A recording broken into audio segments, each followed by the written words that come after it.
पुंडलिक वरदारी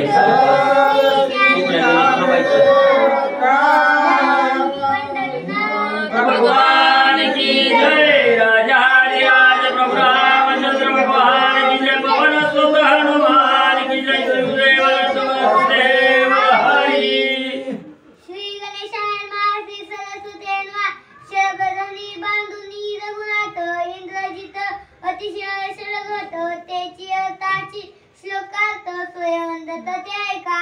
ग्रंथकर्ते श्री संत एकनाथ महाराज या ठिकाणी सांगतायत कथेचं अनुसंधान शरबंधनामध्ये बांधलं इंद्रजितानं वल्गना केली आणि आपापल्या घरला निघून आला। रामचंद्राला वानराला सगळ्याला त्या असणाऱ्या सर्प अस्त्रामध्ये अडकवलं आणि गावाकडे त्या ठिकाणी लंकेमध्ये आला। अतिशय उल्हासानं आला।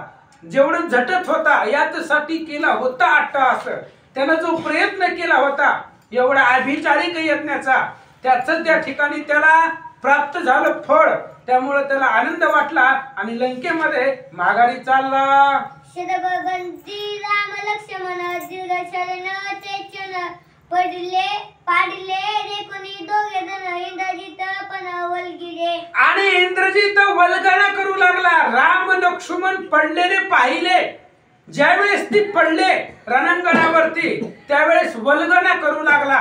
डोळ्यानं प्रत्यक्षात पडलेलं पाहिलं, आनंद वाटला आणि काय बडबड करतो ऐका। जिने मारले खरदूषण त्रिशिरा चप्पल घालून काय तिसराचा घेतला प्राण चप्पल काढून ये जा।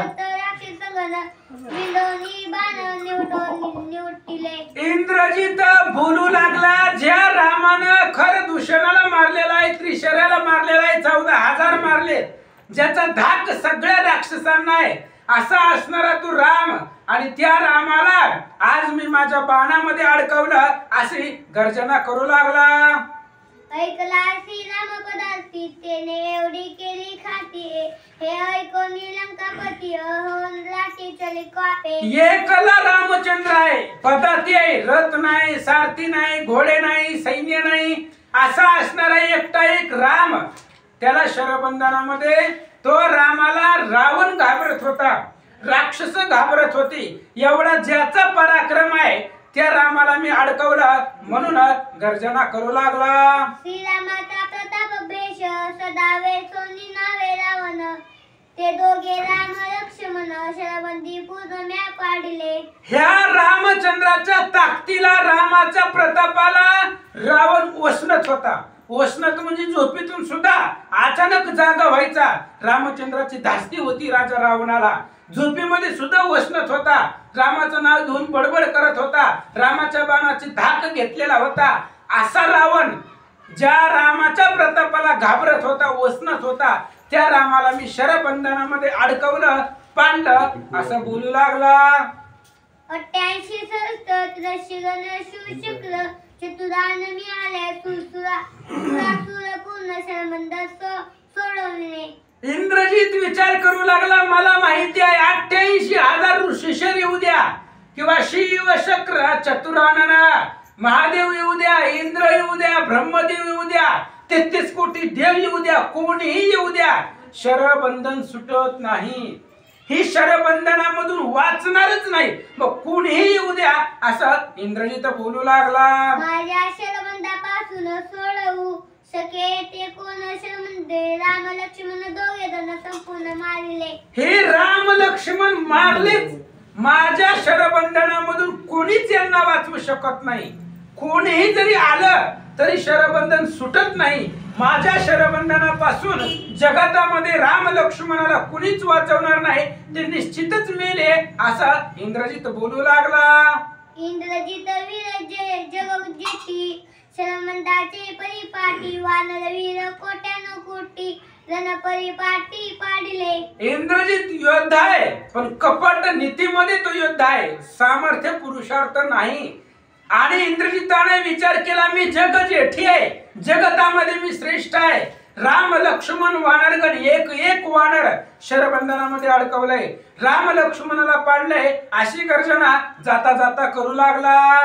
ज्याशी दाके लंकनाथ तेशी लंकेशी आकात दोव्या मारला वानरे सहित सौमित्र. विचार करू लागला इंद्रजित, ज्या रामाला रावण धाकत होता, रावण घाबरत होता, ज्या रामाला एक एक राक्षस घाबरत होता, ज्या वानरांना राक्षस घाबरत होती, ते वानर तो राम मी शरबंधनामध्ये पाडला. बोलू लागला, राक्षस वेळाचे दूर मूळ राम लक्ष्मण वीर. प्रबल प्राणात भेदोनी शरदार केले निर्भूल वैराचे. इंद्रजित विचार करू लागला, राक्षसांचं आणि वानराचं युद्ध होण्यासाठी मूळ कोण आहे? राम आणि लक्ष्मण मूळ आहे. ह्या वानराला लंकेत कुणी आणलंय? रामचंद्राने आणलेला आहे. मग मूळ जे आहे त्या मूळ रामालाच मारलंय. त्यामुळे आता वैरच संपलं. वानर काय आपल्या बरोबर युद्ध करणार आहे? मूळ असणारा राम आहे, त्या रामाच्या जीवावर वानर आलेली होती. त्यामुळे मूळ रामच संपला, त्यामुळे आता वैरच संपलं असं इंद्रजित बोलू लागला. राहिली रणराची आटाआटी सरल्या युद्धाची या गोष्टी. राम लक्ष्मण वीर जगजेती सरसंकटी पाडिले. आता युद्ध करायची आटाआटीच नाही, भानगडच नाही. आता युद्धच करायचं नाही. युद्ध संपलं. राम लक्ष्मण मेल्यावर कोण युद्ध करणार आहे? कोण आपल्या पुढे टिकणार आहे? ही सगळी युद्ध करण्याची गोष्टी सुद्धा आता बंद करायच्या. युद्ध संपलं. आता सगळ्यांनी घरी जाऊन झोपायचं. संपलं आता युद्ध भांडण सगळं संपलं. सगळ्यांनी आपापल्या घरी आनंदाने राहा. ज्याच्या जीवावर युद्ध करायचं होतं तो राम मी शरबंधनामध्ये पाडलेला आहे. त्यामुळं इंद्रजित बोलू लागला, वानर समुदाय समवेत रणी जिंकली रघुनाथ. रणी विजयी इंद्रजित निघेत नगनारात अल्लादे. आणि इंद्रजित आनंदाने निघाला, वाजत गाजत लंकेमध्ये गावाकडे चालला. जाता जाता बोलू लागला, राम लक्ष्मण सहित सगळे वानर जेवढे आलेले होते तेवढे शरबंधनामध्ये मी पाडले. आल्हादानं आनंदानं निघाला. निरविजयाचा बेरी निशाचे टिल्या. मोहीवर वरी गजती जयचे कार्य. कारी प्रविश्य नगरी अल्लादे. निज विजयाचा आल्हाद आहे. एवढे अथक प्रयत्नानंतर विजय मिळालेला आहे. आणि ते असणाऱ्या विजयानं राजा असणारा इंद्रजित त्या ठिकाणी उल्हासानं आनंदानं गर्जना करून निशाण वाद्य वाजून लंकेमध्ये निघाला. निरविजयाच्या गजरी शुगारी अलंकापुरी गुडिया. मकरले घरोघरी डोलती अंबरी पाताका. लंकेमध्ये सुद्धा बातमी गेली की इंद्रजितानं राम लक्ष्मण मारले. ही लंकेतली लोक दिवाळीत साजरा करू लागले. महाराज राम मरण ह्यांच्यासाठी आनंद होता. त्याच्यामुळे लंकानगर शृंगार केला, पताका लावले, घरोघरी तोरण बांधले, दिवे लावले, आनंद उत्साह लंकेमध्ये साजरा करू लागले. सडे चौक रंगमाळा अति अल्लाद राक्षस कुळा. इंद्रजित जेठाचा सोळा पाहावया डोळा अल्लाद. चौका चौकामध्ये सडे टाकले, रांगोळ्या काढल्या. जेवढी सजावट घराला करता येईल प्रत्येक घराला तोरण बांधलेली होती. चौका चौकामध्ये सजवलेली होती. लाइटिंग वगैरे सगळ्या वेगवेगळ्या रंगाच्या लावलेल्या होत्या.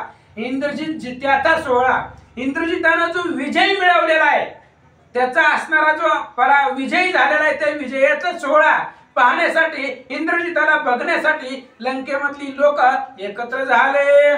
महाकपटी इंद्रजित सकल सैन्यासमवेत स्वय प्रवेश रंकात जेवी बासवत महाबी. आणि महाकपटी इंद्रजित होता. साधा सुद्धा कपटी नव्हता. मगाशीच त्याने सांगितलंय, माझी या युद्धाची कपट गती जाणू न शके अमरपती. मी जर कपट करायला तर इंद्रदेवाला सुद्धा कळत नाही. एवढा महाकपटी असणारा इंद्रजित सगळ्या सैन्याला घेऊन जसं आभाळामध्ये आभाळाच्या ठिकाणी आकाश लपावं तशा पद्धतीने सैन्याच्या मेळामध्ये इंद्रजित लंकेला निघाला. विजय वाघाच्या गजरी सटे प्ररवळ सटे श्री विजय मान युग 4 मध्ये लंकापूर्व प्रवेश. विजय वाद्यांचा गजरामध्ये विजय झाल्यानंतर जे वाद्य वाजवतात त्याच्या गजरामध्ये त्याच्या आनंदामध्ये इंद्रजित लंकेला निघाला. सिंहासनी दशानन त्यासी करणी अभिवंदन सखे बहु सुहजन प्रिया प्रधान लिगी. सिंहासनावरती राजा रावण बसलेला होता. इंद्रजित समोर गेल्याबरोबर राजा रावण उठला आणि उठून इंद्रजिताला आलिंगन दिलं. सबे समस्त देखता वैसवनी लंकानाथ विजय समागाची कथा होय सांगता इंद्रजित. आणि इंद्र रावण उठला, इंद्रजिताला आलिंगन दिलं. इंद्रजितानं रावणाला हाताला धरलं, सिंहासनापर्यंत नेलं, तिथं सिंहासनावरती बसवलं. इंद्रजित समोर उभा राहिला आणि सुरुवातीपासून काय काय झालं, कसं कसं मारलं, ती सगळी कथा इंद्रजित सभेमध्ये सांगू लागला. करुणी शरबंद विधान प्रथम पाडला रघुनाथ सर्वेची पाडला लक्ष्मण वानर गण एक एक. इंद्रजित सांगू लागला, मोठ्यानं माईक लावून सांगू लागला. म्हणले पप्पा ऐका, टेन्शनच घेऊ नका, म्हणले निवांत आराम करा. आता त्या राम लक्ष्मणाला मी मारलं, शरबंधन केलं, महादेवाकडे गेलो. महादेव तर आपल्याच पाठीशी आहेत असं वाटत होतं त्याला. महादेवाकडे गेलो, सर्पबाण आणलं आणि त्या असणाऱ्या सर्पबाणानं पहिल्यांदा रामाला पाडलं, लक्ष्मणाला पाडलं. एक एक वानराला सर्पबंधनामध्ये अडकवून आलो. झालं कुंडली कवरधारी श्री ज्ञानदेव पंढरीनाथ भगवान की जय. श्री गणेशाय नमः. श्री सरस्वती नमः. प्रभु रामचंद्राय नमः.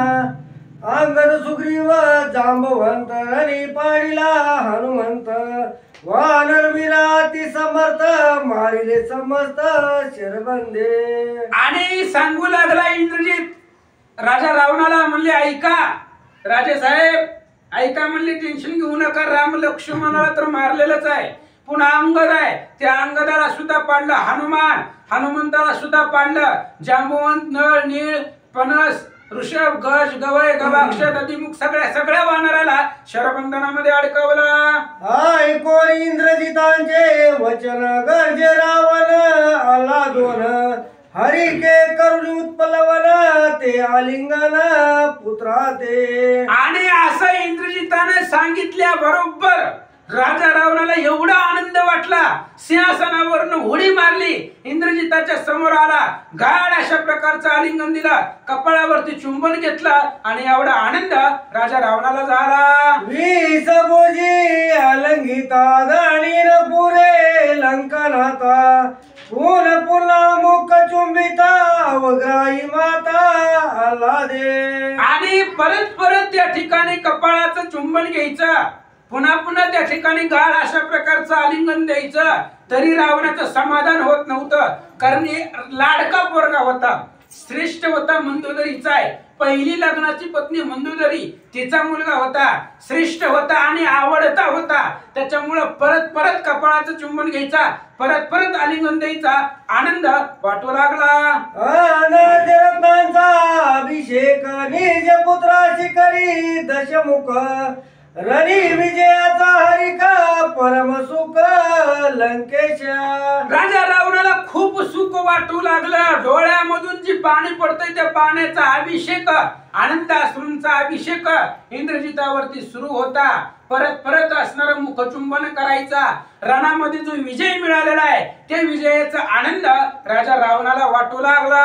श्रीराम युद्धाच्या आधी रावण होता क्षय व्याधी इंद्रजिताने त्रिशुद्धी आदिव्याधी छेदिली. आणि रावण सांगू लागला, काय सांगायचं इंद्रजिता, हे राम लक्ष्मणाबरोबर युद्ध करणं म्हणजे एक प्रकारचा रोग आहे. आदिव्याधी ही रोग जडलेले होते, त्यांच्यापासून जिंकतच नव्हतं. पण तू राम लक्ष्मण मारले, आधीही संपवली आणि व्याधीही संपवली आणि मला सुखी केलं, असं रावण बोलू लागला. रणी मारे राम लक्ष्मण ऐकोन इंद्रजितांचे वचन निसुर झाला रावण शत्रू संपूर्ण निमाले. आणि इंद्रजिताच्या मुखामधून ऐकले राम लक्ष्मण मेले, असं ऐकल्याबरोबर राजा रावणाला खूप आनंद वाटला.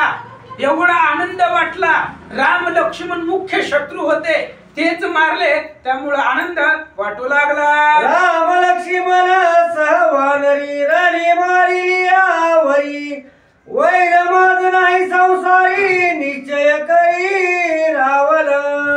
आणि इंद्रजिताला सांगू लागला रावण, इंद्रजिता राम लक्ष्मण मारल्यानंतर मला वैरीच नाही, ती माझे वैरीच ते दोघे जण आहे. ह्या दोघाला जर मारलं तर पूर्ण विश्वामध्ये ह्या संसारामध्ये मला वैरीच नाही. वैरी कोण आहे? फक्त तो राम आणि लक्ष्मण वैरी आहे. ते मारल्यानंतर ना जगात मला कोणी वैरीच नाही असं रावण बोलू लागला. शरबंद राम सौमित्र पाळिले ते कोणी वानरवीर रक्ष वयासी रामचंद्र कपी कुंजर पावले. आणि इकडं सुवेळा पर्वतावरती काय झालं ना आता महाराज सांगू लागले. त्याचं जाऊ दे, त्याचं जास्त वर्णन करायचं नसतं. लंकेत गेला, आनंद वाटला, संपला. इकडं ज्यावेळेस राम आणि लक्ष्मण शरबंधनामध्ये पडले त्यावेळेस जमीन सुद्धा मृदू झाली, फुलासारखी झाली.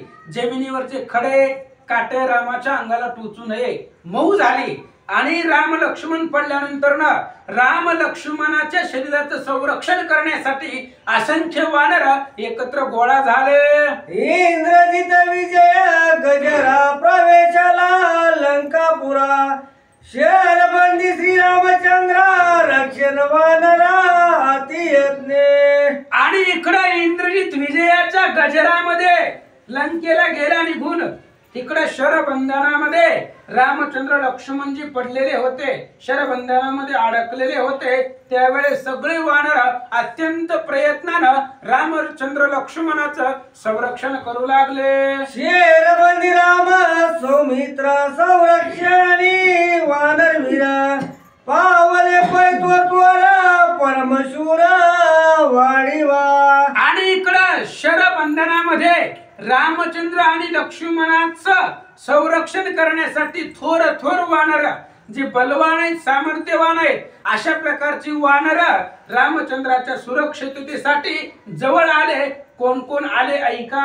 हनुमंतांगदानी निळ सुशल कमुदानी नळ सानुप्रस्थवीर प्रबळ रण कल्लोळ शतबळी. रामचंद्राच्या संरक्षणासाठी आलेला पहिला हनुमान, अंगद, नळ, नीळ, जांबुवंत, ऋषभ, शरभ, कुमुद अशा प्रकारची जी ताकदवान वानर होते, बलवान वानर होते, अशा प्रकारची वानर संरक्षणासाठी आले.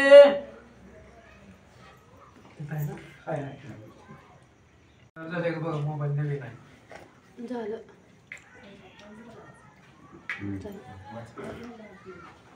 गजगवाच पलसरंभ जावंत ऋषभ शरभ ऋतुवानर स्वय सुप्रभ सैन्य समारंभ सज्ज केला. सगळे त्या ठिकाणी आले. ऋषभ आहे, गवय, गवाक्ष, नळ, नीळ असणारे त्या ठिकाणी वानर श्रेष्ठ श्रेष्ठ पण श्रंभ अशा प्रकारची वानर रामचंद्राच्या संरक्षणासाठी आले म्हणतात. राम पाडीला शरपंजारी बोवत्या वानरांच्या हारी द्रुम पाणी महावीरी सैन्य संभारी रक्षण रामा. आणि सगळे त्या ठिकाणी पाडले. त्यावेळेस रामचंद्राच्या असणाऱ्या संरक्षणासाठी सगळेचे सगळे वानर जवळ आले. कसं कसं संरक्षण करतात ऐका. राम सौमित्र शरपंजारी विकळ देखिले वानरी या लागे मिळून महावीरी शिळशी करी सन्नद्ध. राम लक्ष्मण शरबंधनामध्ये अडकलेले होते, ते पडलेले होते आणि त्या विकळ पडलेले असल्यामुळं त्यांच्या संरक्षणासाठी हातामध्ये शस्त्र असतं. संरक्षण का? परत इंद्रजित महागारी येऊ नये आणि काही अनर्थ करू नये म्हणून रामचंद्राच्या कडनं शस्त्रास्त्र सहित वानर गोळा झाले. वानरवीर श्रेष्ठ श्रेष्ठ राम रक्षिणी अति सन्निष्ठ वारया वावल शक्य वाट विव दुर्घट ती केला. आणि वानरवीर श्रेष्ठ श्रेष्ठ वानरवीर होते, बलवान वानरवीर होते, रामचंद्राच्या अत्यंत जवळ आलेले होते, सनिष्ठ आलेले होते, मोठमोठाले वानर होते, बलवान सामर्थ्यवान वानर संरक्षणासाठी आले. शरबंदी राम सौमित्र बाणे बाणे मेदिले गात्रे गात्र रीता पटवा नाही मात्र पडले वीर निचेष्टित. शरबंधनामध्ये राम लक्ष्मण निचेष्टित पडलेले आहेत असं आवाज दिसू लागले. त्यावेळेस त्यांच्या संरक्षणासाठी असंख्य वानर भेटले. रीता ठाव नाही. रामचंद्र लक्ष्मणाच्या अवतीभोवती रिकामी जागाच नाही, अशी सगळी वानर एकत्र जमा झाले. आईचे दे कोणी दोघांची भयत्रास सुग्रीवासी असृष्टवती लोचनांची uksa बुकची स्पुंदत. राम लक्ष्मणाला पाहिलं भीती असणाऱ्या राजा सुग्रीवानं घेतली. भीती वाटली आणि त्रास वाटला, दुःख वाटलं. राम लक्ष्मणाला अशा अवस्थेमध्ये पाहिलं, अत्यंत दुःख राजा सुग्रीवाला वाटलं. शेर बंदाच्या बंधनी मुख्य दुरानी मर्या दोन्ही विभीषणा सांगुनी तळमळूनी विलपत. आणि राजा असणारा सुग्रीव तळमळू लागला, अतिशय दुःख करू लागला. विभीषणाला जवळ बोलावलं आणि आपल्याला झालेलं दुःख विभीषणाच्या पुढे राजा सुग्रीव दुःखित स्वरामध्ये प्रकट करू लागले. सीतीनं पाव्याची कार्यता वर्त गेला माझा पुरुषार्थ रणिनी मला श्री रघुनाथा विफलता ती दुःखे. सुग्रीव राजा विभीषणाच्या जवळ गेले आणि रडू लागले. विभीषणजी, कुणाला दाखवायचा पुरुषार्थ? आज माझी एवढी ताकद आहे, पण काय करायचे त्या ताकदीला? सगळी ताकद व्यर्थ गेली. राम लक्ष्मणच राहिले नाही, तर पुरुषार्थ करायचा कुणा पुढं? कुणा पुढे ताकद दाखवू? काय करू? विभीषणजी सांगा. कधी जरी श्रीराम चरणी सीतारीन बंबरी पासोनी वा रामने मला शरबंधनी श्रीराम ऋणी मी उरलो. सुग्रीव राजा सांगू लागला, विभीषणजी, रामचंद्राच्या पायावरती डोकं ठेवून शपथ घेऊन सांगितलंय, रामा, तुमची असणारी सीता बंदी पासून सोडवील. लंकेमध्ये राजा रावणाने अशोक वनात ठेवलेली सीता त्या असणाऱ्या राक्षसापासून सोडवील आणि तुमच्यापाशी आणील, अशी रामचंद्राच्या पायावरती शपथ घेतलेली आहे. पण राम लक्ष्मणच शरबंधनामध्ये त्या ठिकाणी निमाले. मग आता पुरुषार्थ कुणाला दाखवू? रामचंद्राची शपथ खोटी झाली असं सुग्रीव बोलू लागले. श्रीराम गेला परलोकाशी सवेन नेले लक्ष्मणाचे ऋण पेळवे कोलाबाची आत दुःखेची विलपत. सुग्रीवजी सांगू लागले, विभीषणजी, रामचंद्राचं वाचिक ऋण माझ्यावरती आहे. मी शब्द दिलेला आहे, पण तो शब्द अजून पूर्ण झाला नाही. त्याच्या आधीच रामचंद्र परलोकाला गेले.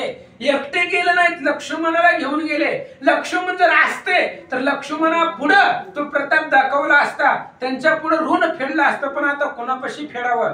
राम लक्ष्मण दोघेही गेले. आमच्या असण्याची काही वाचारूपी ऋण आहे, शब्दरूपी ऋण आहे, कुणा पुढे फेडावं सांगा. राणी मारुनी लंकेशाची सोडून आली सीतेची ते पुसले श्रीराम पाशी मुक्ती पाशी काय राहू? काय दाखवू विभीषणजी? समजा सीतेला सोडवलं, सीतेला राजा रावणालाही मारलं, सगळ्या असणाऱ्या राक्षसांना मारलं, इंद्रजिताला मारलं आणि सीतेला सोडवलं, तर सीतेपाशी कोणत्या तोंडानं जायचं? सीतेचा नवराच जिवंत नाही, मग सीतेला काय तोंड दाखवू, काय उत्तर देऊ सांगा विभीषणजी. रडत पडता ती देवा म्हणाला नपुसंक सुग्रीव रामा तरला जीविता जीव प्रताप दाऊ कोणाशी. विभीषणजी, त्या ठिकाणी रडत पडत असणारं म्हणताल तुम्ही, बाकीचे सगळे म्हणताल सुग्रीव राजा रडतय पडतय, नपुंसकाय, ताकद नाही. ताकद खूप आहे हो, पण ज्याला ताकद दाखवायची तोच राहिलेला नाही.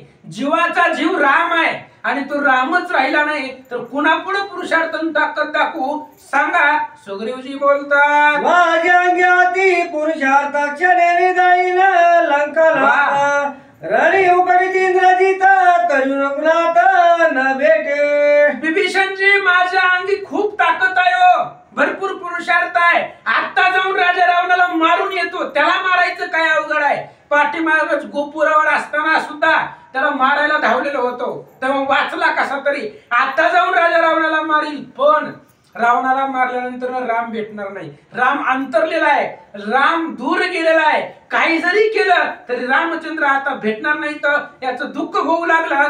सांगू लागला, राणी मला श्री रघुनाथ ऐसे मानुनी त्यार्थ श्रीराम दुःखे दुःख विभूत सुग्रीव प्रणांत करू पाहे.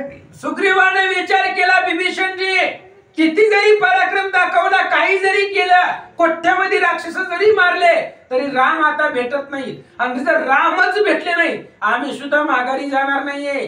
जसं राम इथं परलोकाला गेले, तसं मी सुद्धा जीव देईल आणि रामचंद्राबरोबर परलोकाला जाईल. प्राण टाकण्याचा विचार सुग्रीवजी करतात. श्रीराम मागे राणे ते तव मजलिंद जिने राम विरले प्राण देणे या कारणे उद्धता. आणि सुग्रीवजी सांगू लागले, रामाशिवाय वेगळं राहायचंच नाही. राम माझा प्राण आहे. प्राणाशिवाय कोण वेगळं राहतं? प्राणाला सोडून राहता येतं का? राम माझा जीव आहे, जीव.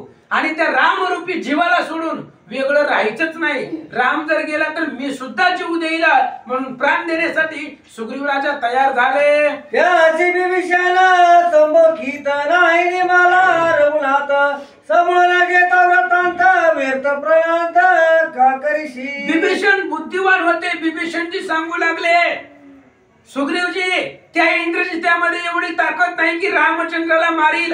रामचंद्र मेलेले नाहीत, शरबंधनामध्ये फक्त अडकले. कुठल्याही प्रकारच्या गोष्टीचा विचार न करता कुठलंही कार्य करणं अविवेकाचं लक्षण आहे. त्याच्यामुळे आधी इत्यर्थ करा, रामचंद्र आहेत का नाही आधी बघा, चौकशी करा, असं विभीषणजी बोलतात. चाल पावशर बंदात श्रीराम निवला की जित सबळ घेऊन इत्यर्थ मग कार्यार्थ विचारू. विभीषणानं सांगितलं, सुग्रीवा तू अचानक कस काय ठरवलं मेला म्हणून? तुला काय माहितीये? चल माझ्या बरोबर. शरबंधनामध्ये जिथं रामचंद्र पडलेले आहे तिथं जाऊ, तिथं जाऊन रामचंद्राला पाहू, ते त्यांचं काय झालेलं आहे, आहेत का नाही त्यांचं असणारी अवस्था पाहू, आणि जर ते मेले असतील तर पुढचं कार्यार्थ आपण करू. विभीषणजी बोलतात, सुग्रीवासी चंबकून जलास्ते विभीषण त्याचे नेत्र परिमार्जुन हित वचन अनुवादे. सुग्रीवाला त्या ठिकाणी समाधान केले सुग्रीवाचं, आणि पाण्यानं त्याचं असणारं मुखावरनं पाणी घेतलं विभीषणजीनं, सुग्रीवाच्या तोंडावरनं हात फिरवला. दुःखमय जीवन झालेलं होतं, डोळ्यामधून अश्रू वाहत होते.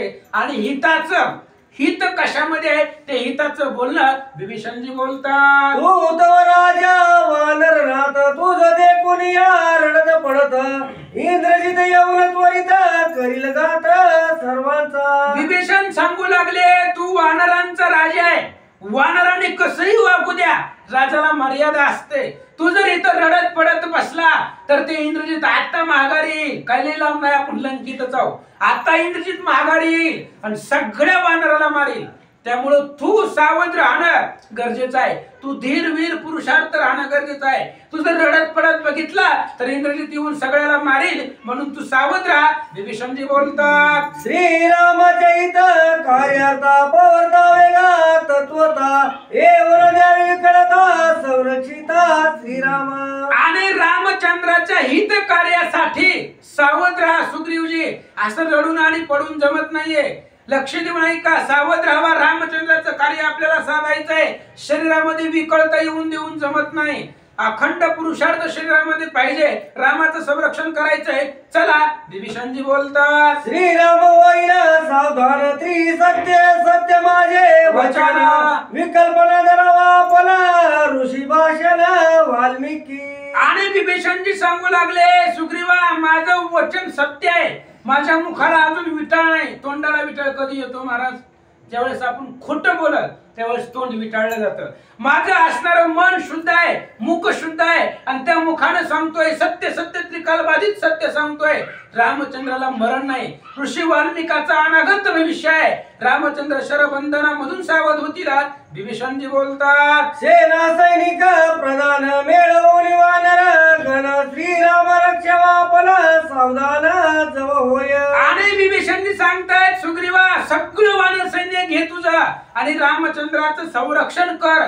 जोपर्यंत रामचंद्र सावध होत नाही, शरबंधनामधून मोकळे होत नाही, तोपर्यंत त्यांच्या असणाऱ्या शरीराचं, त्यांच्या असणारे रक्षण करणं तुमचं कर्तव्य आहे. विभीषणजी बोलतात, सावध झाल्या रघुनाथा करील रावणाचा घात इंद्रजित कुंभकर्ण समवेत रणी प्रणांत राक्षसा. अरे विभीषणजी सांगू लागले, सुग्रीवा रामचंद्र सावध होणार त्रिकाल बाधित सत्य आहे. आणि जर रामचंद्र सावध झाले तर रावणाला मारून टाकतील, इंद्रजिताला मारतील, कुंभकर्णाला मारतील, एका राक्षसाचा वध होईल.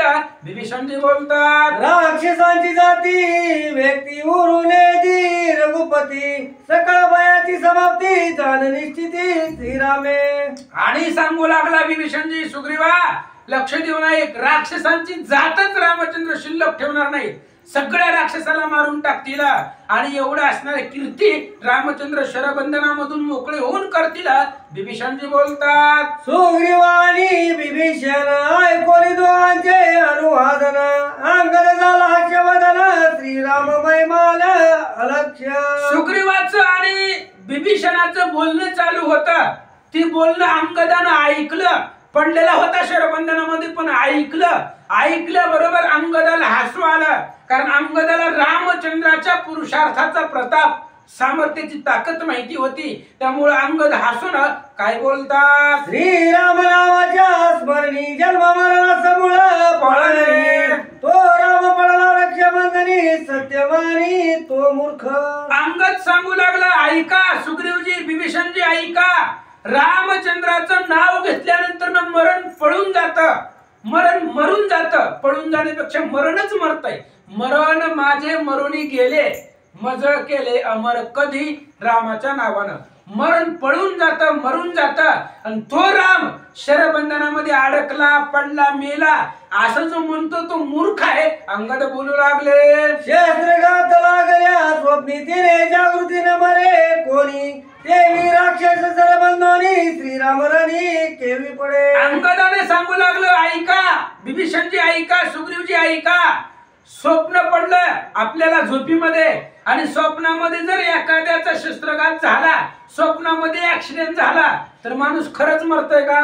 जाग झाल्यावर तो जिवंतच राहणार आहे ना. स्वप्नात काही होऊ द्या, पण जर जाग झाला त्याच्या शरीराला इजा होत नाही. तसं ही स्वप्न होत आहे. शरबंधन म्हणजे सकाळी सकाळी 7 प्रहर झाल्यानंतर ना, 24 तासामधले प्रहर संपल्यानंतर ना रामचंद्र सावध होतील. अंगद बोलतात, राम काळाचा कृतांत राम जन्म मरणातीत, राम परब्रह्म स्वतःतीत त्याशी रणगात केवी घडे. आणि सांगू लागले, राम काळाचा कृतांत, काळाला सुद्धा मारणारा राम आहे.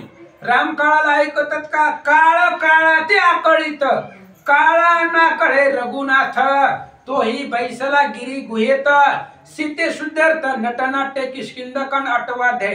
राम अंगदजी सांगू लागले, काळाला सुद्धा आकळत नाही, काळाला सुद्धा धाक देणारे, काळाला सुद्धा बंधन करणारे माझे रामचंद्र आहेत. त्यामुळे कुणीही त्या ठिकाणी टेन्शन घेऊ नका. रामचंद्र सुखी स्वस्त आहेत. अंगद बोलतात, श्रीराम जगाचे जीवन राम सर्वाचे चैतन्य घन, राम शस्त्राचे तिकटपण त्याशी लागती बाल एक दान घडे. आणि अंगद सांगू लागले, राम जगाचं जीवन आहे. राम आहे म्हणूनच किंमत आहे. अहो, आपण आता इथून गेल्यावर पुती संपल्यावर घरी जाऊन झोपतो, आपल्या मनानं झोपतो, पण उठवायचं का नाही ती रामाच्या हातात आहे. आणि त्यानं जर उठवलंच नाही तर उठवायला 4 जण लागतात उचलायला. म्हणून रामचंद्र जगाचा जीवन आहे. रामचंद्रामुळे जग आहे. तो श्रीराम जाताची जाण, जगाचे प्राण जातील की, अशा प्रकारचा राम आहे. राम चैतन्य विग्रही आहे. राम पूर्ण ब्रह्म आहे. जे काही शस्त्र आहे त्या शस्त्राची धार राम आहे.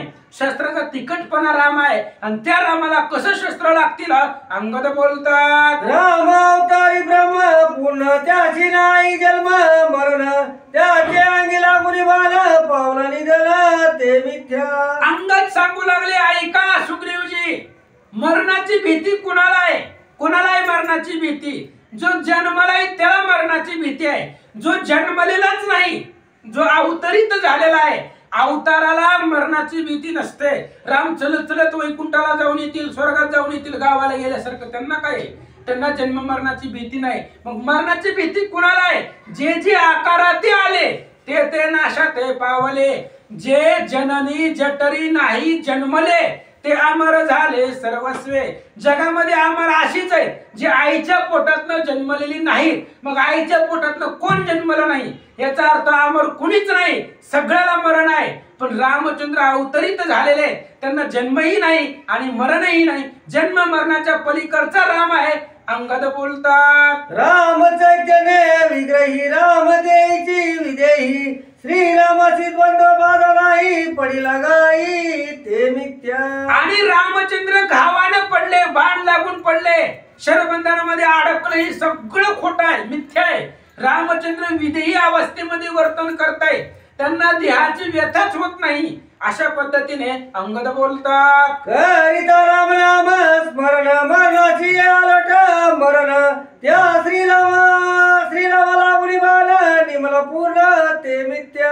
अरे रामाचं जरी स्मरण केलं तरी मरणाला मरण येतं. नका जाऊ तया गावा, नामधारकांच्या शिवा सुदर्शन यावा घरटी फिरे माघारी.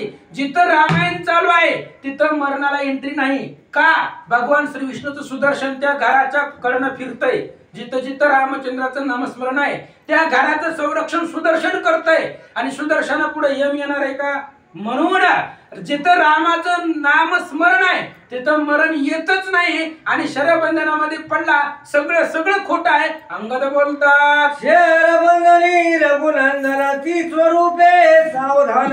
रामबंधनी निर्बंधन हे मुख्य लक्षण रामाचे. रामचंद्र शरबंधनामध्ये आहेत पण सावध आहेत. स्वतःच्या स्वरूपामध्ये ती सावध आहे. उगा आपलं पडून राहिलेले आहेत. महादेवाचं वरदान प्रतिपालन करायचंय म्हणून पडलेले आहे पण आतमध्ये सावधान आहेत रामचंद्र.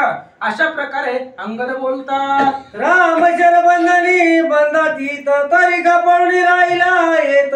त्याही आरतीचा वृत्तांत सावचित अवधारा. अंगद पुढे सांगू लागले सुग्रीवजी तुम्हाला वाटेल रामचंद्र मरणाच्या पलीकडचे आहे मग तरी शरबंधनामध्ये का पडून राहिले? काय असणाऱ्या इंद्रजिताच्या बाणाला मान दिलेला आहे का त्याच्या बाणामध्ये अडकले? असं जर तुम्हाला वाटलं तर त्याचंही त्या ठिकाणी कारण सांगतो ऐका. शिववर्धाचे वरदभान मी त्याला करी रघुनंदन सोय सावनी शरबंधन शिववर्धन प्रतिपाळी. अंगद सांगू लागले ऐका सुग्रीवजी महादेवाचं वरदानाचं बाण आहे ते बाण जरी इंद्रजिताने सोडले असले तरी महादेवाकडून आणलेले आणि महादेवाच्या शब्दाची अवहेलना होऊ द्यायची नाही. महादेवाचं वरदान मिथ्या होऊ द्यायचं नाही. त्या महादेवाला मान म्हणून राम लक्ष्मण शरबंधनामध्ये अडकले. आयशी श्रीरामाची मूळ कथा अंगदी सांगे आल्हादता. त्याने उल्हास हनुमंतास प्रेमवता आलिंगी. अशा प्रकारे रामचंद्राची समूळ कथा अंगदानं सांगितली. हनुमंतानं ऐकली. हनुमंतानं ऐकल्याबरोबर हनुमंताला आनंद वाटला. उठले आणि अंगदाला आलिंगन दिला. परम प्रीती पाटी थापटी श्रीराम स्वरूप कसवटी. अंगदाची गोड गोष्टी सकळा पोटी आल्हाद. आणि अत्यंत आनंद झाला हनुमंताला. अंगदाला जवळ घेतलं. अंगदाची पाठ थापटली. शबास हनुमंत सांगू लागले. कारण हनुमंताच्या जे मनात होतं ते अंगदानं बोलून दाखवलं. त्याच्यामुळे हनुमंताला आनंद वाटला. एकमेकाला कडकडून मिठी मारली. काय झालं? श्रीरामाची नाही मरण अवस्था श्रीरामी नाही विकळता. कोण पाण इंद्रजिता मज हनुमंता असताई. हनुमंताने सांगितलं रामचंद्राला मरण नाही. रामाला देहाची विकळता नाही. आणि त्या इंद्रजिताची काय ताकद आहे मी असताना त्याला बिळात लपेपर्यंत मी मारलेला आहे. आणि मी इथं जिवंत असताना ते इंद्रजित रामचंद्राला कसं मारिला? हनुमान बोलतात कोणी हनुमंत उत्तर उल्हासले सोये वानर. अवघे करिता जय जयकार हर्ष निर्भर सुग्रीव. आणि त्यावेळेस हनुमंताचं बोलणं ऐकलं. इंद्रजित मी असताना येत नाही. रामचंद्र मरणाच्या पलीकडचे आहेत ते मरतच नाही असं म्हटल्याबरोबर सगळ्या वानराला आनंद वाटला. राजा सुग्रीवाला आनंद वाटला. विभीषण वानरांना आनंद वाटला. एकीकडे सोये रावण सीता वश करावया आपण. राणी निमाले राम लक्ष्मणाला साक्षेपे श्रवला सोय करवी. इकडं राजा रावणाला झोप लागत नव्हती. निम्म्या रात्रीचा प्रसंग आहे महाराज. रात्रीमध्ये राजा रावण अशोक वनामध्ये गेला आणि सीतेला सांगितलं सीते ज्याच्या जीवावरती तू इथं बसली त्या रामाला मारून आलोय. त्या रामाला शरबंधनामध्ये अडकवलंय. बघायचंय का? दाखवतो चल. रावण बोलू लागला त्रिजटवृद्ध राक्षसी साक्षेपे पाचरुनी तिची.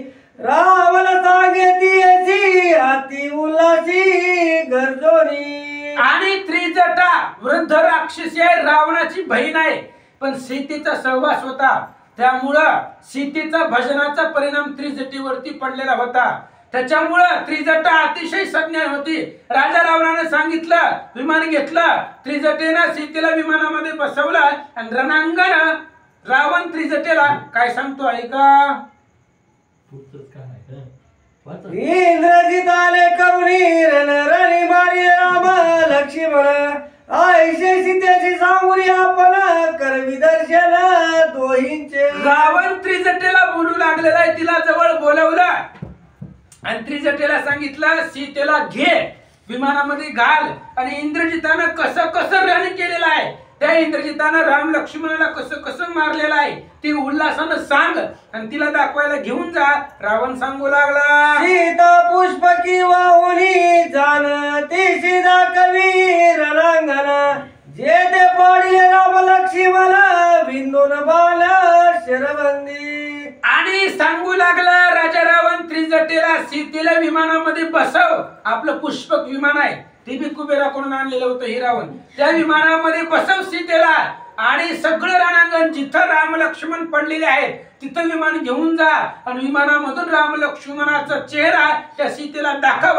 रावण सांगू लागला, श्रीराम बळे तत्वता मद दृष्टी नानी सीता त्या मारिले रघुनाथा सहित भ्राता सौमित्र. आणि सांगू लागला राजा रावण, त्या रामाच्या जीवावर मला सीता किंमत देत नाही, मला सीता मानितच नाही, मग त्या रामालाच मारलंय हे सीतेला प्रत्यक्षात दाखव. आता मी किती जरी सांगितलं तरी खरं वाटणार आहे का? प्रत्यक्षात डोळ्यानं दाखवून आण. रावण सांगू लागला, राणी मारिले रघुकुळ टिळका तिचे सांडून समूळ शंका उलाचे वरील अंकनाथा सकळ सुका पावसी. आणि रावण सांगू लागला, सीते रामचंद्राला निश्चितच मारलेला आहे, त्याच्यामुळे आता सगळी शंका रामाच्या बाबतीतली शंका मनामधली काढून टाक आणि मला माझ्या बरोबर आनंदानं मला वरून घे, लग्न कर. रावण बोलू लागला, सीता वावरी वाणी ती जटली आली घेऊनी तव रावण लंका भुवनी गुडिया उभावनी हरी खेजे. लगेच रावणाच्या सांगण्यावरून सीतेला घेतलं, त्रिजटेनं विमानामध्ये घातलं आणि रणांगण दाखवण्यासाठी घेऊन चालले. इंद्रजित आले वंदोनी बानरणी पाडिले राम लक्ष्मण बेरित्री हाकिल्या निशान गडगर्जन लंकेची. विमान निघालं, जात असताना विमानामध्ये बसवलं, सीता लंकेतला उल्हास पाहू लागल्या. इंद्रजितानं शरबंधनामध्ये राम लक्ष्मणाला मारलं, त्याच्यामुळे प्रत्येक लंकेतल्या प्रत्येक घरामध्ये आनंद उत्साह होता. वाद्य निशाणे ढोल वाजवू लागले. राम मारिला निशाचरी अनुवादती नर नारी वानरांच्या मारिल्या हारी बहुबालग्री बिंदोरी. आणि विचार करू लागली, सीता माता बोलतायत किंवा लंकेमधली जी प्रत्येक जण होते, स्त्रिया बाळ सगळे असणारी राक्षस बोलू लागले की इंद्रजितानं शरबंधनामध्ये राम लक्ष्मण मारलं असं लंकेमध्ये सुरू झालं. वानराचे निवासस्थान देखील चालता विमान रणी पाडिले राम लक्ष्मण रणांगण देखील. इकडं त्रिजटेनं सीतेला विमानामध्ये घेतलेला विमान आकाशवनामधून अशोकवनामधून निघालं. जात असताना रणांगणामध्ये जिथं जिथं वानरं पडलेली होती ती असणारी वानरं सीतेनं डोळ्यानं पाहिलं, सगळं रणांगण पाहिलं आणि रामचंद्र लक्ष्मणाची मूर्ती पाहू लागल्या. श्रीराम आणि सौमित्र पाडिले क्षितितळी महावीर बाणी दिले गात्रे गात्र प्रवाही रुधिर सर्वांगी. सीतेनं विमानामधून पाहिलं, रामचंद्र आणि लक्ष्मणाकडे पाहिलं. प्रत्येक शरीरामध्ये अवयवामध्ये बाण घुसलेले, जिथं जिथं बाण लागलेला आहे तिथून तिथून रक्ताचा प्रवाह रामचंद्राच्या शरीरामधून वाहतोय, अशी अवस्था सीता पाहू लागल्या. कोणी श्रीराम दर्शन सीता हरिकली संपूर्ण धन्य धन्य रावण क्षणाला श्रीराम निदाल देखील. आणि रामचंद्राचा मुखचंद्र पाहिला सीतेनं. सीतेला खूप आनंद वाटला. एवढ्या दिवसातून का होईना पण रामचंद्राचं ही सत्य स्वरूप आहे, रामचंद्राचा मुखचंद्र आहे. ही रावण छळन करू द्या, पण त्या छळनामधून आज राम बघायला भेटला. रामचंद्राचं साक्षात स्वरूपाचं दर्शन झालं म्हणून सीतेला आनंद वाटला. रावणाचा क्रोधोपकार हा माझा जिगला थोर सोय बेने विलासी रामचंद्र दसा शिर कृपाळू. आणि विचार करू लागलाय, सीता सीतामाता विचार करतायत रावणाचा उपकार आहे माझ्यावरती, त्या असणाऱ्या रावणानं मला इथं आणलं आणि रामचंद्राच्या स्वरूपाचं दर्शन करून दिलं, ही रावणाचा उपकार आहे. रावणानं जे छळन केलेलं आहे त्या छळनाचा उपकार माझ्यावरती आहे. आज राम बघायला भेटला. सीता बोलतात विमानी होना आपण हरी के गाली लोटांगणा देखता श्रीराम लक्ष्मण सुख संपूर्ण सीतेची. आणि विमानामध्ये बसले सीतामाता रामचंद्राची मूर्ती पाहिली आणि विमानामधून लोटांगण घातलं रामाला. रामचंद्राची मूर्तीला पाहिलं आणि सीतामातेला आनंद वाटला. ते कोणी श्रीराम अवस्था अवघे विद्यमानी सीता राक्षमाते तत्वता मृत्यू रघुनाथा असे ना. रामचंद्राची अवस्था पाहिली आणि सीता सगळं खोटं मानू लागल्या. शरबंधनामध्ये अडकलेले पडलेले सगळं सगळं खोटं.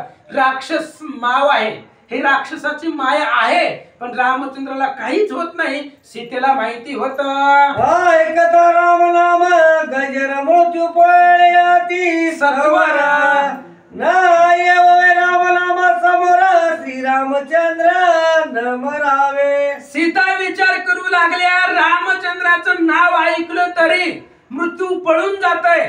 मृत्यू रामचंद्राच्या नावाच्या जवळ येत नाही. मग त्या रामचंद्राला मरण कसं मारिला? सीता माता बोलतात राम काळाचा आकळीता त्याची नाही मरण अवस्था रणी मारिले रघुनाथा मित्य वार्ता माईक. सीता माता बोलतायत रामचंद्र काळाला सुद्धा आकळत नाही, काळाला सुद्धा दंड करतील, काळाला सुद्धा पायावर लोळवण्याची ताकद रामामध्ये आहे. मग हे जी शरबंधनामध्ये पडलेली आहेत सगळं सगळं खोटं आहे. सीता माता मनाला बोलतात श्रीराम क्षेत्राची निज शक्ती श्रीराम गतीची निज गती श्रीराम जगतमाता त्रिजगती शस्त्र संपाताशी अलिप्त. सीता माता स्वतःच्या मनाला विचारतायत रामचंद्र गतीची गती आहे, सगळ्याची ताकद रामचंद्र आहे. शस्त्रामध्ये बाणामध्ये जे बळ आहे ती बळ शस्त्राचं नाही तर ती बळ रामाचं आहे. रामचंद्रामुळं त्या शस्त्राला किंमत आहे, त्या शस्त्राला तिखटपणा आहे. असा राम आहे जो सगळ्यांचाच प्राण आहे, त्याला कसं मरण येईल? सीता माता बोलतात शस्त्र छेदिता कशासी वस्त्रे व्रत जाती आपैची तैशीची गती श्रीरामाची शस्त्रघाताची अलिप्त. सीता विचार करतायत आकाश आहे, आपण खालनं दगड मारला आकाशामध्ये जातोय का? महागारीवर आपल्याला लागतंय पण आकाशापर्यंत जात नाही. शस्त्रे किती जरी आकाशामध्ये मारली महागारी येऊन त्यालाच मारतायत पण आकाशाला शस्त्र खुपत नाहीत, लागत नाही. तसं रामचंद्राला शस्त्र लागत नाही. तर सीता बोलतात श्रीराम निजांगे आपण सकळ शस्त्रांचे तिकटपण त्यांच्या अंगी रूपले बाण व्रतविंदन माईक. आणि सीता बोलतायत रामचंद्राला बाण लागला सगळं खोटं आहे, व्यर्थ आहे. जसं आकाशाला शस्त्र लागत नाही तसं रामचंद्राला जन्म आणि मृत्यूच नाही. रामचंद्र अविनाशी आहेत असं सीता बोलतात. श्रीरामाच्या स्वस्वरूपाची ठाव नाही जन्म मृत्यूची त्या मारले श्रीरामाची व्रत राक्षसी अनुवाद. आणि सीता विचार करतायत सगळं खोटं आहे, राक्षसांचं बोलणं आहे, फक्त बडबड आहे. अहो जो जन्म मरणाचा ठाव रामापाशी नाहीच, जन्म मरणाच्या पलीकड राम आहे, ते त्याला अलिप्त नाही, त्याच्या वेगळे आहेत. मग कसा मरेल? राक्षस विनाकारण बडबड करतात. सीता बोलू लागल्या निज निश्चय तत्वता मरण नाही श्री रघुनाथा येणे निश्चय असता सीता न बाधवेता अनुमात्र. सीतेला निश्चय होता, माहिती होता रामाला मरण नाही. कोणी बी सांगू द्या राम मेला, सत्य मानित नाही, कारण मरणच नाही. ज्याला मरणच नाही तो मरल कसा? सीतेनं मनाच्या ठिकाणी पक्क केला.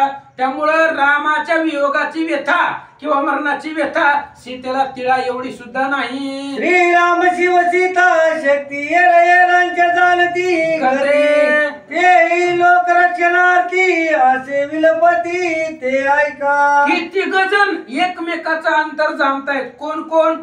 श्रीराम, सीता, शिवशक्ती.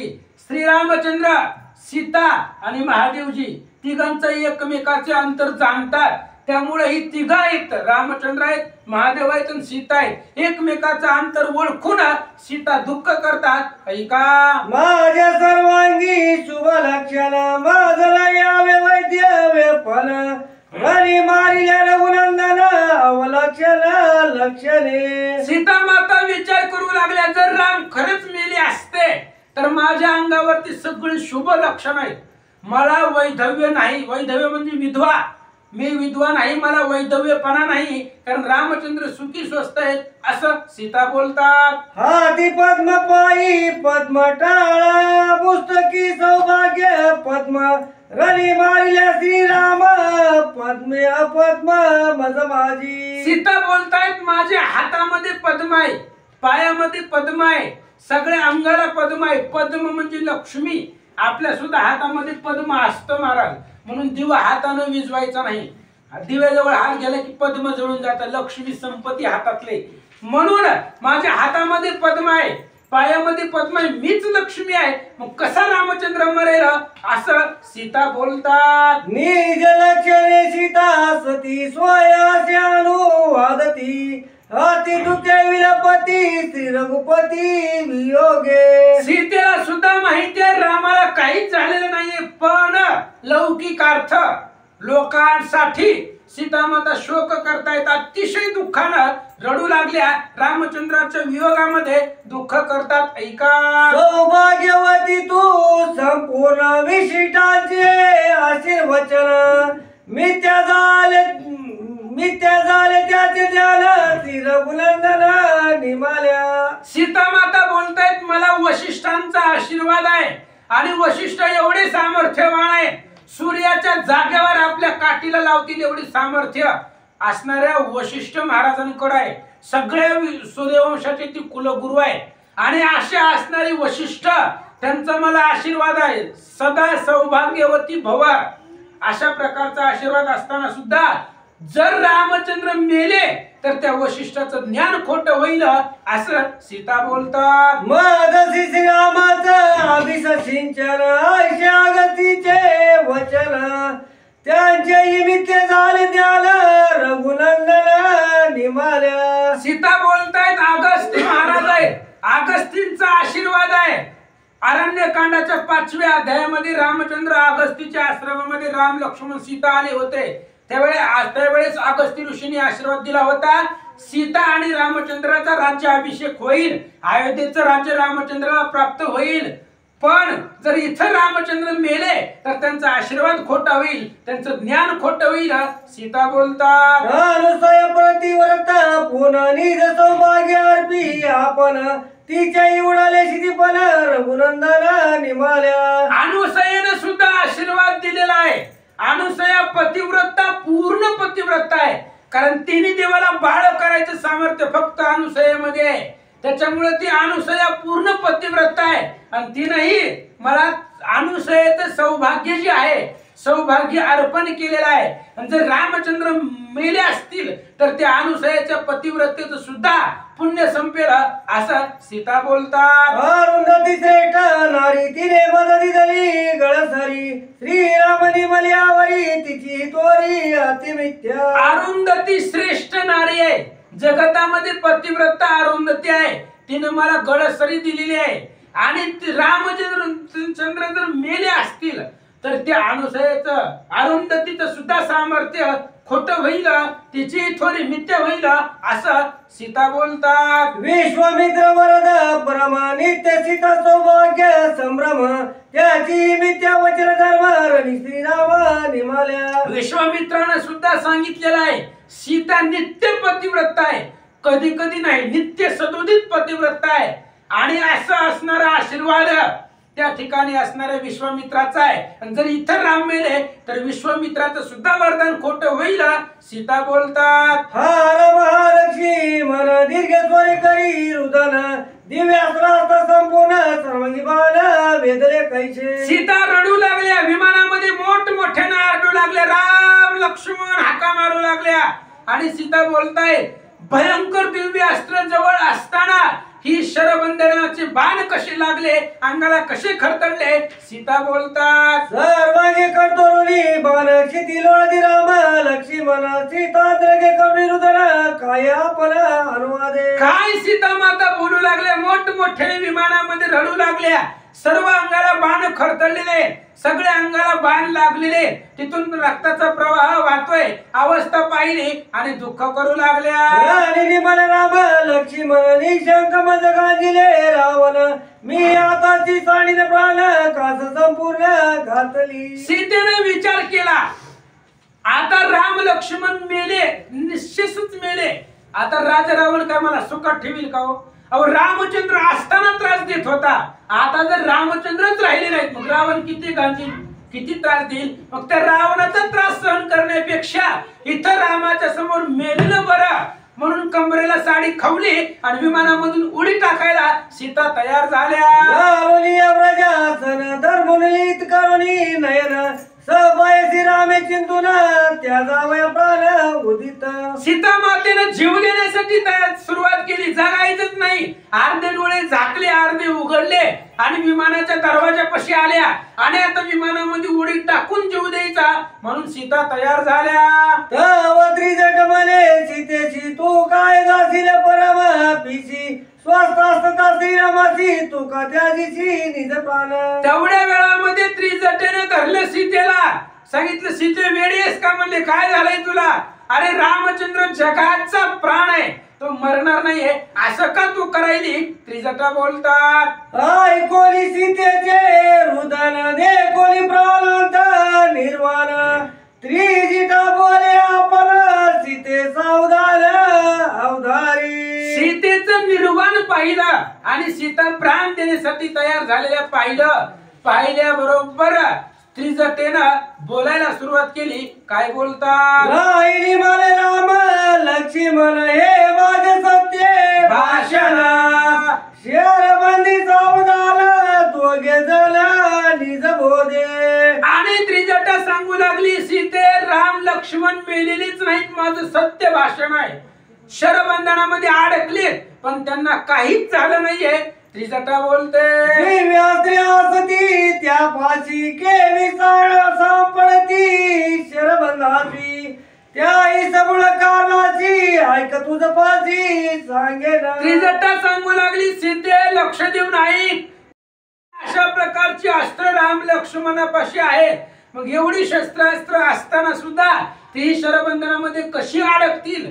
पण का अडकले त्याचं कारण सांगते, ऐक. इंद्रजित करुणी विचार प्रसन्न करुणी श्री शंकर शिववर्धाचे स्पर्श सर्पशर आणि वार मागितले. त्रिजटा सांगू लागली ते इंद्रजित कपटी आहे आणि तो इंद्रजित अभिचार केला, अभिचाराचा यज्ञ केला आणि महादेवाला प्रसन्न केलं. महादेवाकडे गेला आणि महादेव कसे शिवभोळा चक्रवर्ती त्याचे पाय माझे चित्ती गेले महादेवाकडे आणि सर्पबाण मागितले, महादेवानं दिले असं त्रिजटा सांगते. शिववरद सम्यक जात श्रीराम मुख तो तुझ्या चेतीला मस्तक अंधारी लागे अर्थ केशरबंध. आणि त्रिजटा सांगू लागली ज्या वेळेस बाण मागायला इंद्रजित गेला होता त्याच वेळेस महादेवाने सांगितलं होतं बाबा हो जर रामाच्या समोर आला तर रामचंद्र तुझं मस्तक उडवून मारून टाकील. म्हणून अंधारामधून बाण सोडले, अदृश्य गतीनं बाण सोडले आणि रामचंद्र लक्ष्मणाला अडकवलंय. त्रिजटा सांगते माझ्यावर बाण आपण शरबंदी पडती दोघे जण तू समुख गेली झालं घेतील प्राण निमेषात. महादेवाचं वाक्य आहे माझ्या वरदानाला रामचंद्र मान देतील, तुला रामचंद्र काडीची सुद्धा किंमत देत नाही. तू जर रामाच्या पुढे गेला तर रामचंद्र मारून टाकतील, पण माझे बाण आहेत म्हणून रामचंद्र माझ्या वरदानासाठी शरबंधनामध्ये अडकतील. तू जर समोर गेला तर तुला मारतील असं महादेवाने इंद्रजिताला सांगितलं होतं. शरबंदी राम सौमित्र सावधान शर समुख आल्या निशाचर छेदिशील निमेषात. रामचंद्र निधडे आहेत, लक्ष्मण शूर आहे. ते असणाऱ्या शरबंधनामध्ये आतर्क्य गतीने इंद्रजितानं अडकवलंय गुप्त गतीनं अडकवलंय, अदृश्य गतीनं बाण सोडले, अंधाराच्या मदतीनं बाण सोडले. जर समोर आला असता तर इंद्रजित मेला असता.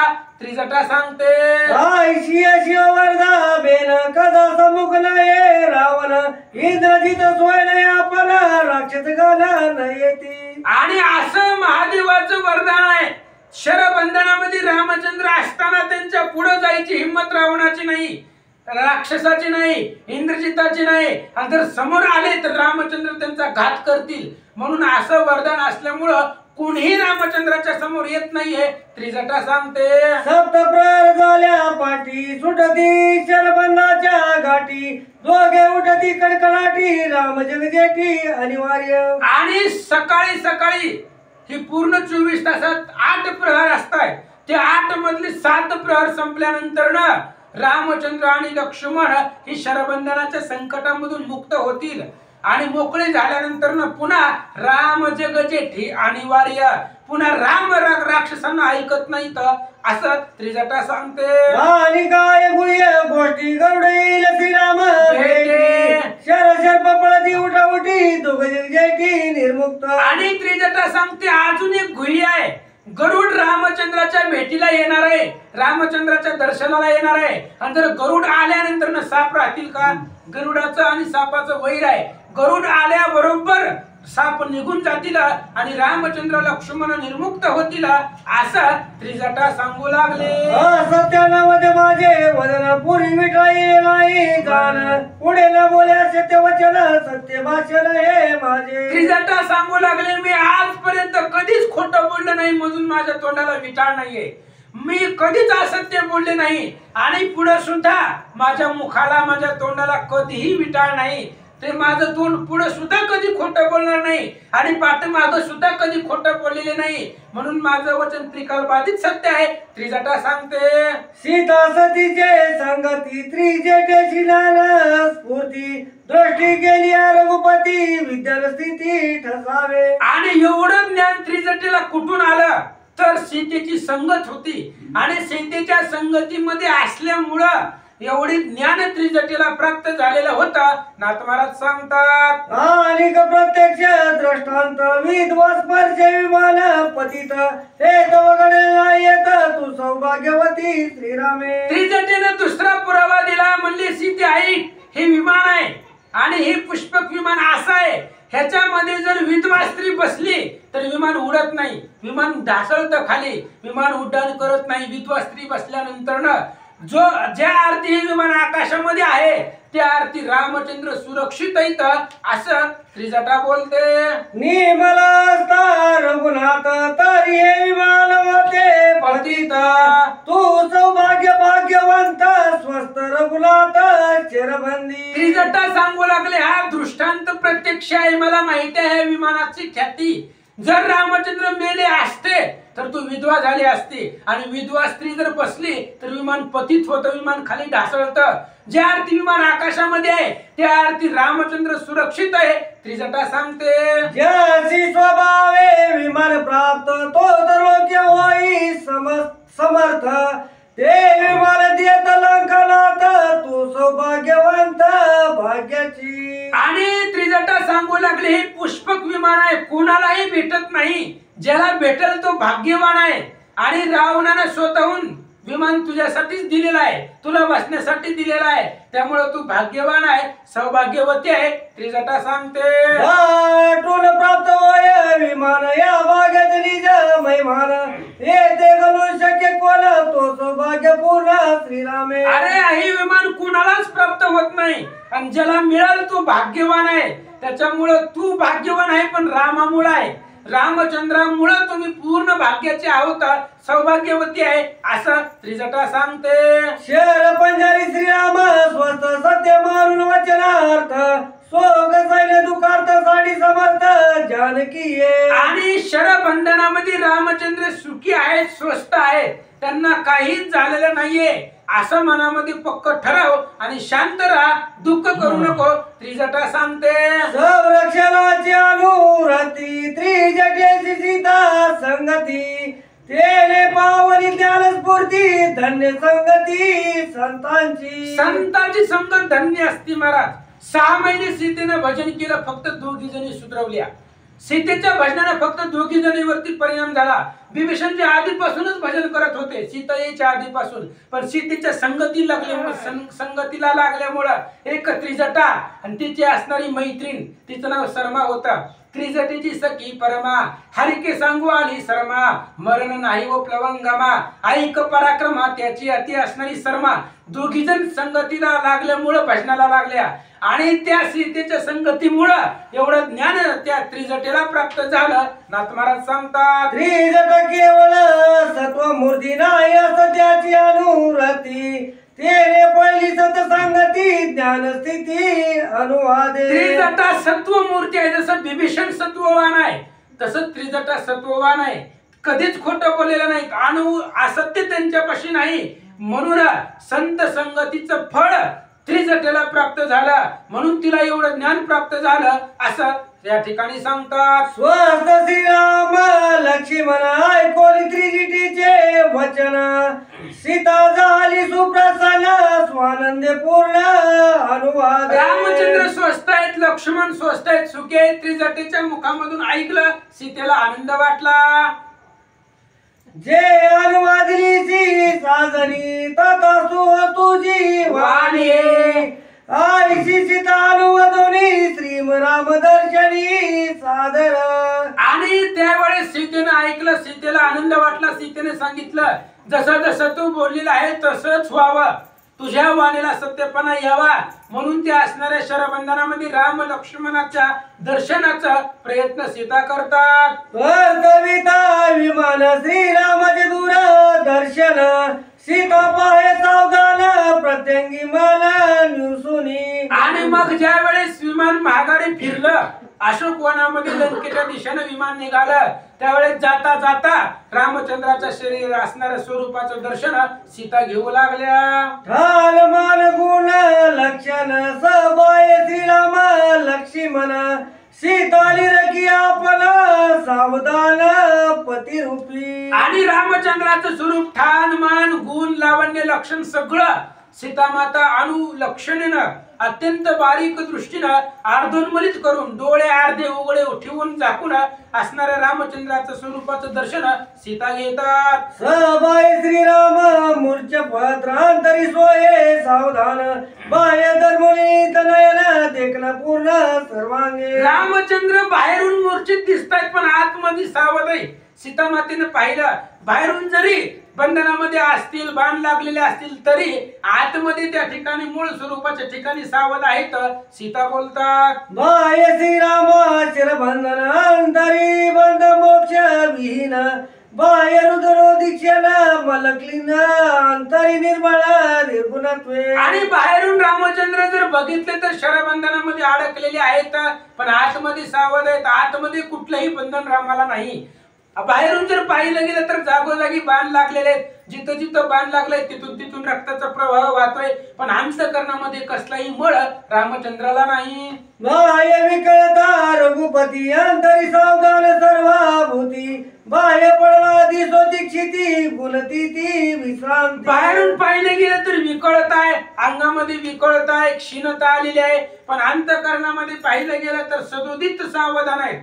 सगळ्या ठिकाणी अंतःकरणापासून भगवंत सावध आहेत असं सांगतात. लक्षिता श्रीराम ठाण मान वेद शास्त्र पळे मौन, माझी हरपे गान त्याच्याही महिमाला कोण वर्णी. आणि असा असणारा रामचंद्र आहे. त्या रामचंद्राचं गुणाचं वर्णन किंवा त्याच्या स्वरूपाचं वर्णन करायचं म्हटलं तर वेद शास्त्री श्रुती पुराण थकले. मग काय आपण ते असणाऱ्या स्वरूपाचा अंत लागणार आहे. दर्शन घेतलं, निघाल्या. आईचे दे कोणी रघुन आता आपणाची विसरे सीता, सहबाय कोंदली स्वरूपता कपी परमार्था दे कोणी. आणि त्यावेळेस पाहिलं सीतेनं रामचंद्राचं स्वरूप पाहिलं, जसं पाहिलं तेच डोळ्यामध्ये साठवलं, सर्वांगाच्या ठिकाणी तेच स्वरूप ध्यानामध्ये आणलं असं सांगतात. खेळू जात सोये रावण खेळली श्रीराम सुप्रसन्न, दे कोरिली आत्मदर्शन सुख संपन्न मज केले. आणि सीता माता स्वतःला धन्यता देऊ लागले. राजा रावणानं छळन केलं पण त्या छळनामधून सुद्धा रामचंद्राचं सत्य स्वरूपाचं दर्शन झालं, आनंद वाटला. रावण म्हणून कपटी गेले श्रीरामाचे करुणी भेटी, निवविले सुख संतुष्टी उपकार कोटी मदत्याचा. सीता बोलतात रावणाला कपटी म्हणता येत नाहीये.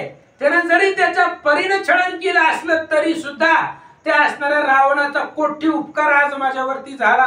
त्यानं मला रामचंद्राचं दर्शन प्रत्यक्षात घडवून दिलं, म्हणून रावणाचा उपकार आहे. सीता बोलतात स्वप्नी नायक श्रीराम गोष्टी तो प्रत्यक्ष दाविला दृष्टे, रावण म्हणून कपटी सुख संतोष्टी निवविले. सीता बोलतायत ज्या रामाची गोष्ट सुद्धा कधी ऐकायलाच भेटली नाही, स्वप्नामध्ये सुद्धा कधी रामाची कथा ऐकायला भेटली नाही, तो राम आज प्रत्यक्ष डोळ्यानं पाहिला, त्यामुळे रावणाला कपटी म्हणता येत नाहीये. सीता बोलतात या परिदावली रणांगण भेटवली श्रीराम लक्ष्मण, त्रिजटा पसरली आपण घेऊन विमान सीतेची. अशा पद्धतीने बदलली. पाहिल्यानंतर ना मग रामचंद्राचं दर्शन घेतलं, त्रिजटीनेही घेतलं, सीतेनेही घेतलं. विमान माघारी परतवलं, विमान घेऊन त्रिजटा लंकेकडे निघाल्या. शोक नाही सीतेच्या मनी या लागी पावली अशोक वनी, सुख संपन्नली बंधनी श्रीराम पत्नी सुखरूप. आणि सीतेच्या मनामध्ये दुःखच नाही, शोक नाही, म्हणून अशोक वनामध्ये ते स्थान सीतेला प्राप्त झालेलं आहे. आणि ते विमान परत अशोक वनाकडे निघालं. गोली लंका भुवन टाकोली आली अशोक वन, ते केतुनी विमान ठेवी आपण सीतेची. आणि लंकेचं उल्लंघन केलं, सुवेळा पर्वतापासून विमान निघालं, लंकेचं उल्लंघन केलं, अशोक वनामध्ये विमान गेलं, सीतेला अशोक वनामध्ये ठेवलं, विमान जागच्या जागी ठेवलं. ऐका छेडल करिता रावण चळली सीता सुप्रसन्न, एका जनार्दना शरण रामायणाती रम्य. अशा पद्धतीने ग्रंथकर्ते श्री संत एकनाथ महाराज सांगतायत छळन करण्याचा प्रयत्न केला रावणानं, पण त्या छळनामध्ये सुद्धा रामचंद्राचं दर्शन करून दिलं, म्हणून रामायण अतिशय गोड आहे असं नाथ महाराज सांगतात. श्रीराम करिता शिरबंधन राम शरबंधनी सुप्रसन्न, एका जनार्दना शरण रामायणाती रम्य. ग्रंथकर्ते नाथ महाराज सांगतायत रामचंद्र जरी शरबंधनामध्ये अडकले तरी ते सावधान आहेत. उगा महादेवाच्या वचनाचं उल्लंघन होऊ द्यायचं नाही, म्हणून त्यांनी त्या ठिकाणी स्वतःला अडकवून घेतलं. अतिशय रामायणाची गोड थोडं ऐका. रावले करिता ती बंधन श्रीराम सीता सुप्रसन्न, एका जनार्दना शरण रामायणाती रम्य. आणि रामायण अतिशय रम्य आहे, मनाला रमवून टाकणारं रामायण आहे, सगळं भागसीन घालवणारं ते रामायण आहे. रावणानं छळन केलं, रामाला बंधनामध्ये टाकलं, तरी सुद्धा राम आणि सीता दोघही सुप्रसन्न आहेत, आनंदित आहेत. अशा प्रकारचं रामायण अतिशय गोड आहे. ऐका श्रीराम सीता दर्शन देखता दोघे सुप्रसन्न, एका जनार्दना शरण रामायणाती रम्य. असं असणाऱ्या रामायणाची कथा आहे. या अध्यायामध्ये रामचंद्राचं दर्शन सीतेला झालेलं आहे. रामचंद्राचं असणारं स्वरूपाचं दर्शन आज सीतेला झालं. लंकेत आणल्यापासून आज खरं प्रत्यक्ष स्वरूप, पाठीमाग झालं ती माईक शिराचं होतं, पण आज रामचंद्राचं सत्य स्वरूपाचं दर्शन झालं, त्यामुळे सीतेला आनंद वाटला, रामाला आनंद आहे. अशा प्रकारची कथा ऐका. स्वाती श्री भावार्थ रामाने युद्ध कांडेक कारटी काय, जानकी श्रीराम दर्शन नाम अध्याय.